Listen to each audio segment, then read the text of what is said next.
यदि यह प्रश्न किया जाए कि वह क्या चीज़ है जिसके साथ हम दिन रात जीते हैं, हर पल जीते हैं, तो एक जवाब आएगा कि वह है सोच, विचार, थिंकिंग प्रोसेस। यह थिंकिंग प्रोसेस रात दिन हमारे मस्तिष्क में चलता रहता है। यदि हम अपने आप का अवलोकन करें तो पाएंगे कि सोच विचार की प्रक्रिया जाने अनजाने चलती ही रहती है। पर क्या हमने कभी ठहर कर इस पर ध्यान दिया है कि वास्तव में यह क्या चीज़ है जिसके साथ हम रात दिन जिए चले जाते हैं, जो हमारी जिंदगी का एक सेंट्रल फैक्टर है। हमारे ज़्यादातर संबंध, हमारे ज़्यादातर निर्णय, डिसीजंस विचारों के द्वारा संचालित होते हैं। तो इस बात का एहसास होना कि हम विचारों में, विचारों के लिए और विचारों के द्वारा जीते हैं, यह अपने आप में एक शॉकिंग रियलाइजेशन है।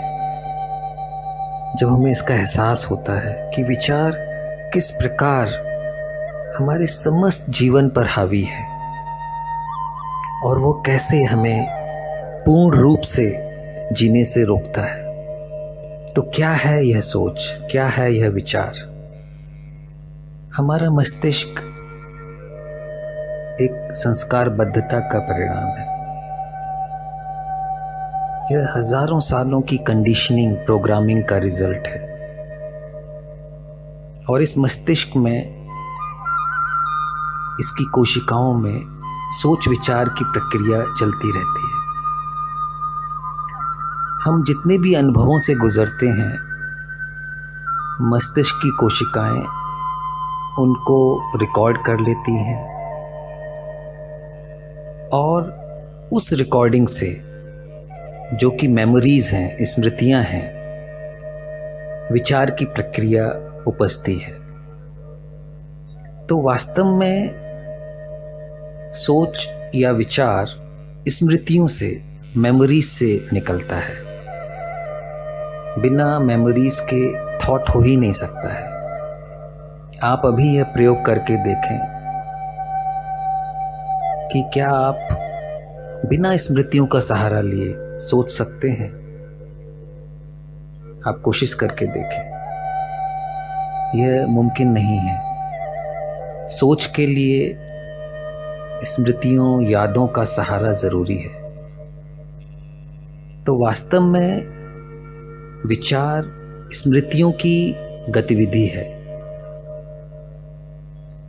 थिंकिंग प्रोसेस मेमोरीज का मूवमेंट है, उसका रिएक्शन है। और यह हमारे दैनिक जीवन में बड़ा उपयोगी है। हम तमाम तरह की चीज़ें सीखते हैं, भाषा सीखते हैं, अलग अलग तरह के काम करना सीखते हैं, खाना बनाना सीखते हैं, एक दूसरे का नाम याद रखते हैं। इस सब में मेमोरीज और थॉट की भूमिका होती है। तो यह विचार हमारे जीवन में, हमारे सर्वाइवल के लिए एक आवश्यक टूल है। लेकिन यही आवश्यक टूल जब हमारे मनोजगत में प्रवेश करता है, हमारे साइकोलॉजिकल वर्ल्ड में प्रवेश करता है, तो यह समस्याएं पैदा करने लगता है। तब यह अंतर्विरोधी, कॉन्ट्राडिक्टरी होने लगता है। जो टूल इतना महत्वपूर्ण, इतना आवश्यक है हमारे भौतिक जगत में, वही मनोवैज्ञानिक जगत में, हमारे मानसिक जगत में न केवल समस्याएं पैदा करता है, बल्कि दुख, पीड़ाएं और तमाम तरह की जटिलताएं लाता है हमारे जीवन में। विचार अपने आप में एक गतिविधि है। बिना गतिविधि के, बिना स्मृतियों की गति के विचार नहीं है। और यह गतिविधि मन के जगत में समय को क्रिएट करती है, टाइम को क्रिएट करती है, क्योंकि हमेशा यह एक बिंदु से दूसरे बिंदु के बीच की गतिविधि होती है। मैं यहां हूं, वहां पहुंचना चाहता हूं। यह जो चाहत है जिसे विचार ने पैदा किया है, मनोवैज्ञानिक समय को क्रिएट करती है। तो वास्तव में विचार हमेशा जो है और जो होना चाहिए या नहीं होना चाहिए इसके बीच झूलता रहता है। हमारी पूरी जिंदगी इसी द्वंद में गुजर जाती है, मैं क्या हूं और मैं क्या होना चाहता हूं। और ये सारा द्वंद, ये सारा झगड़ा, संघर्ष विचार के द्वारा पैदा किया जाता है। उदाहरण के लिए, मैं दुखी हूं, मैं सुखी होना चाहता हूं। मैं गरीब हूं, मैं अमीर होना चाहता हूं। मेरे अंदर कुछ कमी है, मैं उसे पूरा करना चाहता हूं। मेरे अंदर मुझे ऐसा लगता है कि एक अधूरापन है, उसे मैं पूर्ण करना चाहता हूं। तो वास्तव में यह विचार ही है जो इस अधूरेपन को, इस दुख को, इस अपूर्णता को पैदा करता है। और फिर विचार ही उसको पूरा करने के लिए, उसका समाधान देने के लिए सक्रिय हो जाता है। तो वास्तव में विचार ये द्वंद का सारा जगत खुद ही क्रिएट करता है। तो ये अपने आप में बड़ी ही अंतर्विरोधी गतिविधि है। विचार के कुछ लक्षण हैं, उन पर ध्यान देना आवश्यक है। सबसे पहली बात तो यह कही गई कि विचार हमेशा स्मृतियों से उपजता है। स्मृतियों का जो रिस्पॉन्स है वह विचार है। Thought is the reaction of memories, our past memories. और यह रिएक्शन या प्रतिक्रिया हमेशा एक उद्देश्य से होती है। विचार बिना उद्देश्य के संचालित नहीं होता है,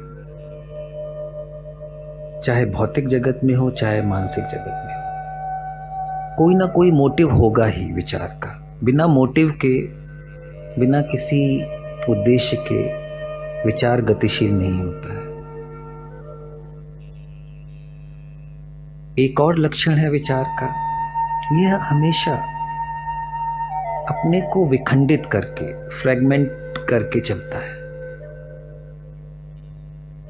एक ऑपोजिट क्रिएट करता है। जैसे मैं ये महसूस करता हूं कि मुझे भूख लगी है या प्यास लगी है, तो विचार तुरंत ये सूचना देता है कि मुझे भोजन करना है, पानी पीना है। तो भूख या प्यास यह एक वर्तमान अवस्था है और मैं इसको पूरा करने जा रहा हूं सोच की मदद से। इसी प्रकार मनोवैज्ञानिक जगत में, मानसिक जगत में मुझे महसूस होता है कि मेरे भीतर कोई दुख है, द्वंद है,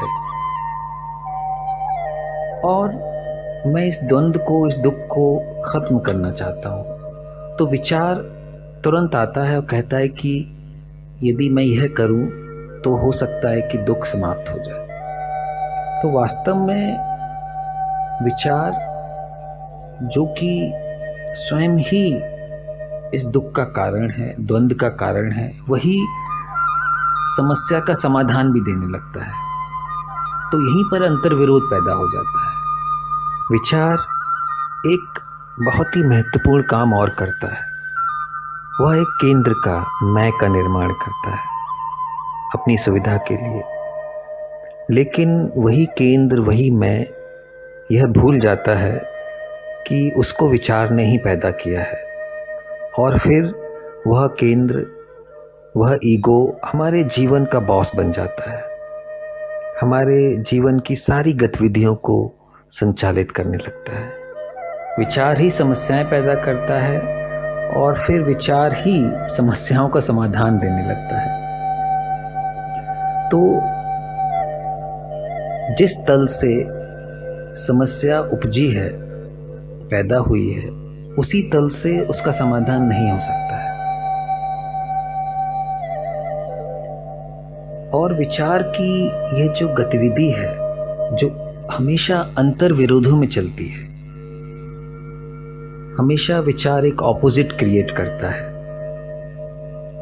एक लक्ष्य बनाता है, एक आदर्श बनाता है, फिर उसको पूरा करने के लिए एक रास्ता देता है, कोई टेक्निक बताता है। यहीं पर विचार अंतर विरोधों का शिकार हो जाता है। तो हमारी समस्याओं का समाधान विचार के जगत में नहीं है, क्योंकि विचार ने ही समस्याएं पैदा की हैं। अब यह सवाल उठता है कि विचार के अलावा भी क्या कोई ऐसा टूल है, कोई ऐसा उपकरण है जो इन समस्याओं का समाधान कर सकता है।